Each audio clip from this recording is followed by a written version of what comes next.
Hello everyone, I am Bradley Sward, Associate Professor of Computer and Information Science at the College of DuPage in Glen Ellen, Illinois, and this video today is the puzzle advent calendar for matthewscroggs.co.uk, day 12, and this is what we called, my mom at least called this, if two people said the same thing at the same time, we called it a padiddle. Apparently that's not what the world calls a padiddle, but that's what we called it. And I didn't know any better. This was before the internet could tell me how wrong I was about lights and car lights and this and that and whatever. That's what we called it, and that's what it was. So day 12, my other video for the advent of code, is exactly the same problem, just in a different way. This is the simplified version of even part 1 for day 12. Because in this case, I have pathing. I can only go up. I can only go to the right. How many different ways can I go from A to B? Which is the same here as just I give you pathing, and you can only visit small caves once, but you can visit the uppercase caves more than or as many times as you want, and that's just where this thing starts. So I'm using the same code to do this work here. And as you'll see here when I show you the data, I'm going to count this as point 1, or basically the node 1, 2, 3, 4, 5, 6, 7, B, and then I'm starting 9, 10, 11, 12, 13, 14, 15, 16, then 17, 18, 19, 20, 1, 2, 3, 4. A is 25, but I'm going to count it A, and then 26, 7, 8, 9, 30, 1, 2. And so I'm just doing the exact same thing, and it was a little tedious, but I got it working, and I think I have an answer, and I'm going to do it by computer science since I spent the time doing it, and then I feel like I can very easily figure this out working my way backwards using dynamic programming techniques. So we'll take a look at that in a second here. So please see my other video if you're interested in all the details, but basically my data is set up with how many different, there are 52 different linkages that go from point A to point B, 1 to 2, and then 2 to 3, and 3 to 4. You can kind of see them all. I'll go a little slower now. These are the interesting ones, right? 7 to B. I just wanted to name it A and B. I can name these things anything I want, and as long as they're unique, this will work out just fine. 9, 10, 10, 11, blah, blah, blah, all the way down.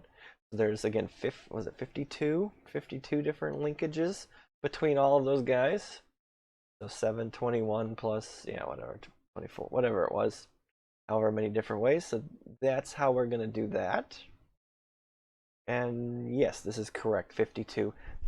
28 of them are horizontal, and 24 of them are vertical, so that 28 plus 24 is 52. So I have my 52 linkages, and now I read them all in, and this basically creates a data structure of a dictionary in Python, where the key is a string, and the value is a list of strings from which that node can traverse to. And in this case, no node should be able to traverse more than 2 places, just based on the rules of this program, because any point can only go up and it can only go right. So even ones like this can only go it can only go up, but you basically most have 2 ways to go from a specific point, but some have 1.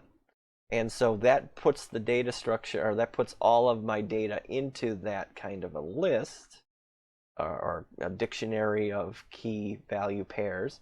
And so now what I do is I set up my path and say, let's start from A with 0 solutions. Let's call a recursive function that will basically do a depth first search to figure out how we get from point A to point B. And so I start with my path with an A on it, and I say, hey A, how many places can you move from A? And then go through all of them and try to put them on. And you can never go back. I guess, do we even need to, maybe we don't even need to worry about this if statement. Let me see. Do I get this? Well, we'll see. I'll get the answer, then we'll see if we even need this if statement here, because we're never going backwards. In the previous thing I did for the advent of code, you could go backwards, but these you can only go, since it's it's directional. This is a directional graph. The other one was non-directional, undirectional. One of those kind of directionals that's not directional, and then we work from there. So say try every point, and then say, hey, put me on the path, and then try again, and then see from that new point what we can do and what we can't. And then this thing is recursive. So once we hit all of the paths for that specific point, it'll work its way backwards, and then it'll try another path, and it'll try all those and work its way back and try all those paths. But the cool part about the way we do things like this is when we add these kind of if statements is this is where we can cut everything off right off the bat and say, no, if it doesn't work, if this is broken here in the 6th step, why should I continue forward? So that, so and if you're looking for absolutely another example of everything that this does with the depth first search with recursion and all this kind of stuff, my n queens problem is very good at that, where I'm basically doing the same thing where I'm adding and removing elements to a list as I go, trying to find solutions and basically cutting off all the bad ones as I go, so as quickly as possible, so I don't waste computing power on things that can't possibly be correct. But that's all I'm doing, adding to the list and trying again, keep adding, because everything goes left to right, so it really doesn't much matter. And so at the end of the day, blah, blah, blah, it's like when I finally hit a B through any one of these paths, then I added this. And since there's no more recursion then, because we jump around the recursive part, and this brings us back. And so it also brings us back from a position if I've run out of places that I can go from my current node. And when I run things this way, I get my answer of 120 paths. I believe that is the answer. Now let me see what happens if I get rid of this. At least with this code, do I get the same answer? I do. So yes, I don't even, since it's a non-directional graph, I don't even have to account for going backwards. As long as my data is correct and I never accidentally put, I don't accidentally bring myself back, I don't have to worry about that. So yes, even with this, I can go ahead and work it out. 120 solutions, and now I'm going to try this out by hand. I'll use Excel, but you'll get the point when I try to do this. Let's take a look. All right, so here is what we've got. We have A, we have B. It's a 7x3 grid is what it turns out to be here. So there's 8 nodes per line. 1, 2, 3, 4, 5, 6, 7, 8 nodes. And there's 7 edges, 3, 4, 5, 6, 7. We're going to need 8 data points across to make this work, and we're going to need 4 down, and I'll show you exactly why here in a second. So if I'm trying to go from A to B, if I go from 4, if I do this from the start and try to work my way to the end, then it's a lot trickier. You can't really work the math that way, but I can work, if I start from B and work my way backwards, you can see whatever this value ends up being right here, let's put this in, whatever that value ends up being, that's going to be the answer to our puzzle. And so the question starts with this point right here where my cursor is. How many ways are there to get from there to B? I hope the answer is very obvious to you. The answer is 1, of course, because from here I'm there. So that's the only way to do it, is just to stand still and say I'm done.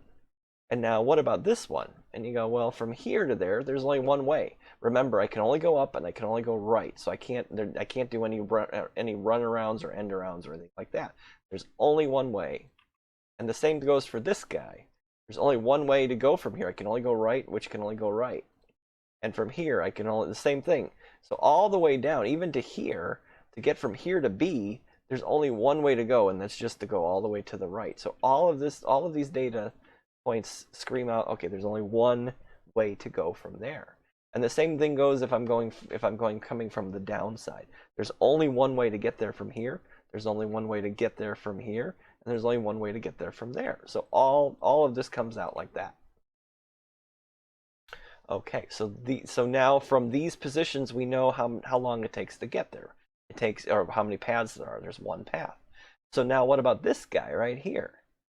And I say, well, that one, to be able to get from there, it's either this, which is one path, or this is, which is one path. Well, what if I just added the one above me and the one to my right, and I just added them together? I get the same number.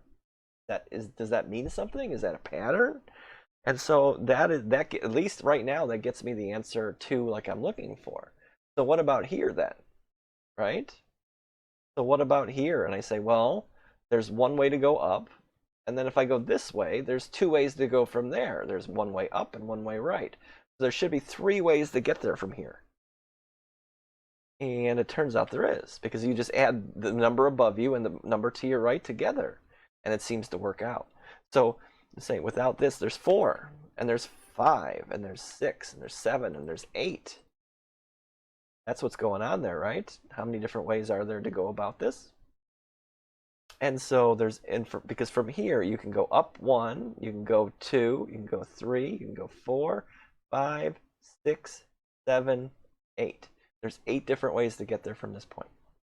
And so now we can work our way starting, just keep on going now. Like just follow the pattern. 2 plus 1, 3. Okay, now this is where things get a little more interesting. This 3 plus 3 is 6. 4 plus 6 is 10. 10 plus 5 is 15.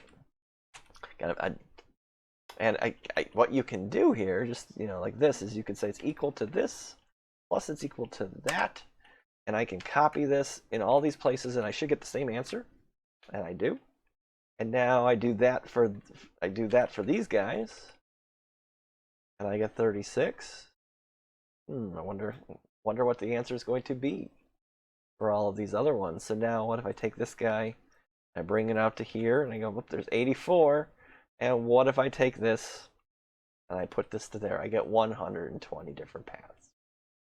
So dynamic programming, going from the solution and working my way backwards, we get the same answer with a little bit of math than we do with a ton of very complicated recursive programming code.